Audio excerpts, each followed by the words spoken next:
Oke, bismillahirrahmanirrahim. Kali ini kita akan melanjutkan materi kita sebelumnya ya, tentang gerak satu dimensi ya. Dan yang akan kita bahas kali ini adalah tentang gerak relatif ya. Maksudnya apa sih gerak relatif? Ya, jadi setiap benda yang bergerak di alam semesta ini sebenarnya bergeraknya itu relatif. Artinya apa? Ya tergantung dengan pengamatnya gitu. Ya, misalkan gini. Kita ada di pinggir jalan, kemudian kita lihat tuh ada motor ya melaju dengan kecepatan berapa? Misalkan 60 km per jam.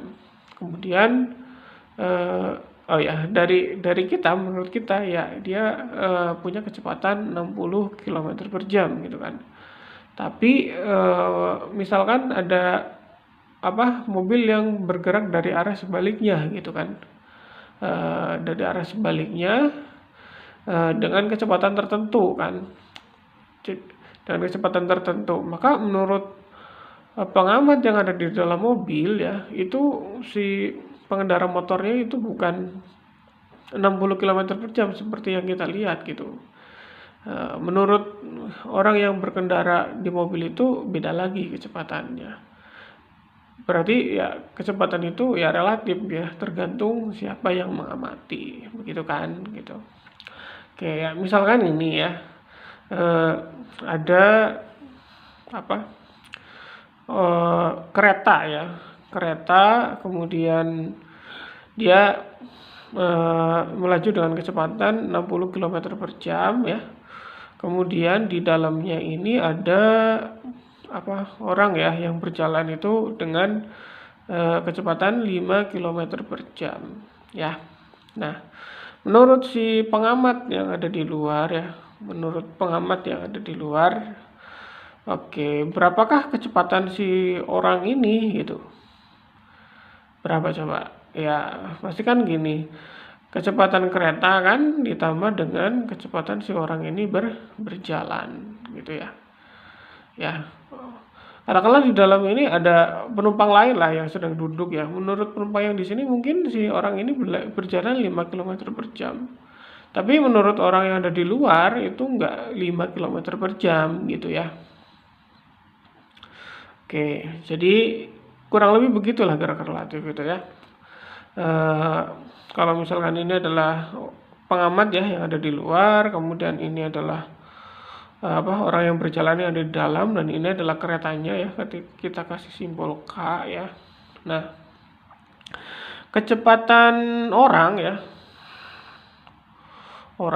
VO menurut pengamat ya, VOP, kecepatan orang menurut pengamat itu ya adalah ya kecepatan orang ya menurut kereta gitu ya.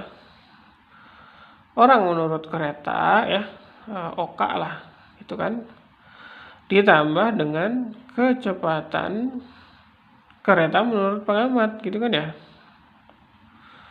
Oke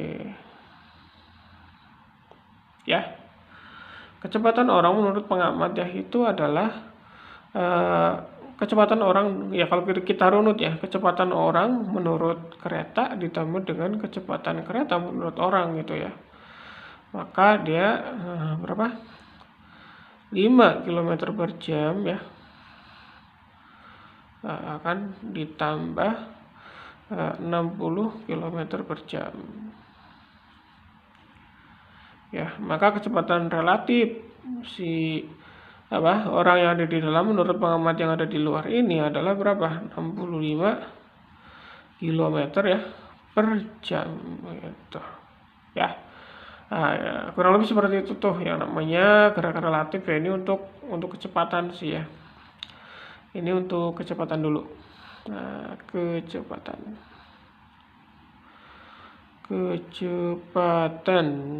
oke. Nah, kemudian selanjutnya untuk percepatan nih. Oke, percepatan.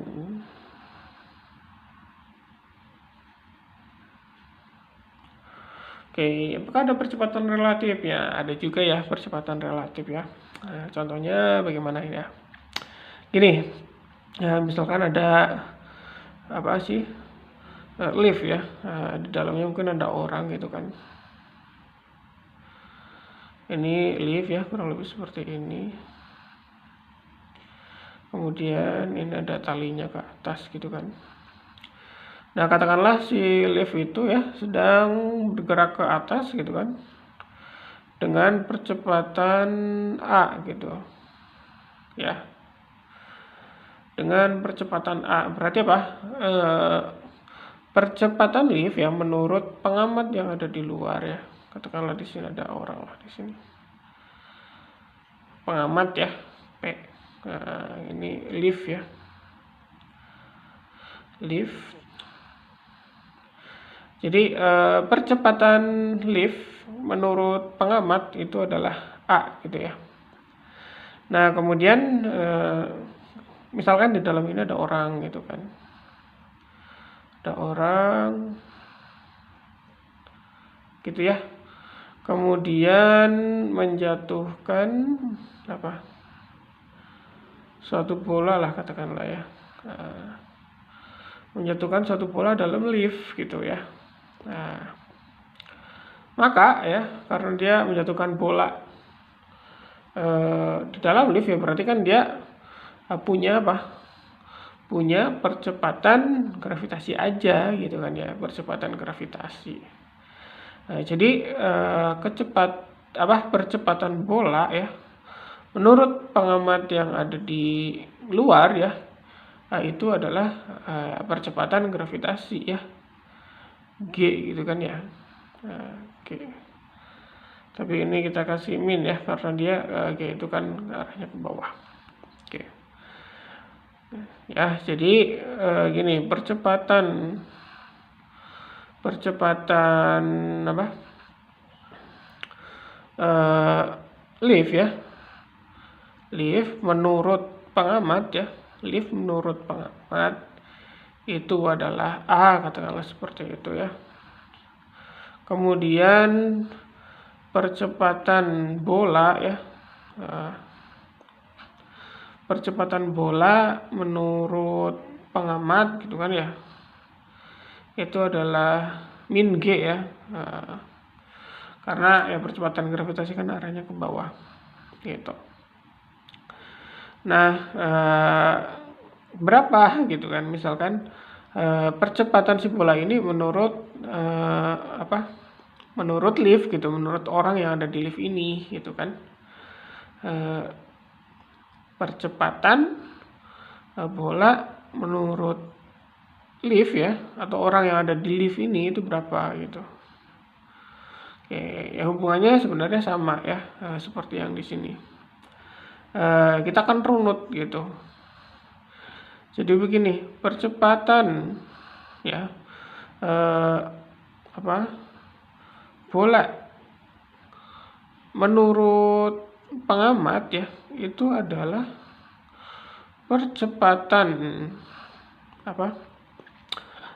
bola menurut orang yang ada lift ya, orang yang di lift atau menurut lift ya gitu kan, ditambah dengan percepatan lift ya menurut pengamat gitu ya, percepatan lift menurut pengamat.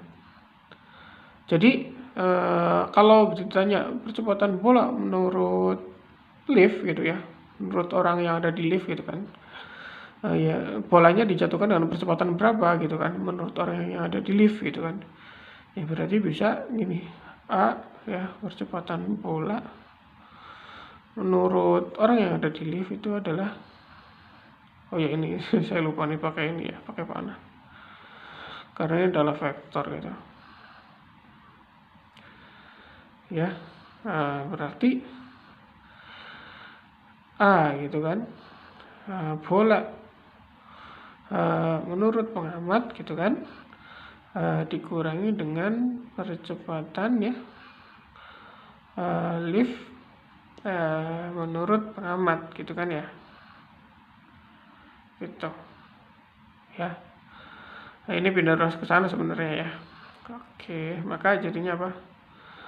Bola menurut pengamat berapa percepatannya? Ya, min G ya. Kemudian dikurang lift menurut pengamat berapa? Lift menurut pengamat ya LP ya, dikurang A gitu ya. Nah ya, ini adalah percepatan bola menurut orang yang ada di lift ya, atau menurut lift ya, gitu. Oke, mungkin itu saja dari saya. Sekian ya, nanti soalnya bisa dikerjakan. Nah, lihat ini juga videonya ya untuk mempelajari soal selanjutnya. Terima kasih. Assalamualaikum warahmatullahi wabarakatuh.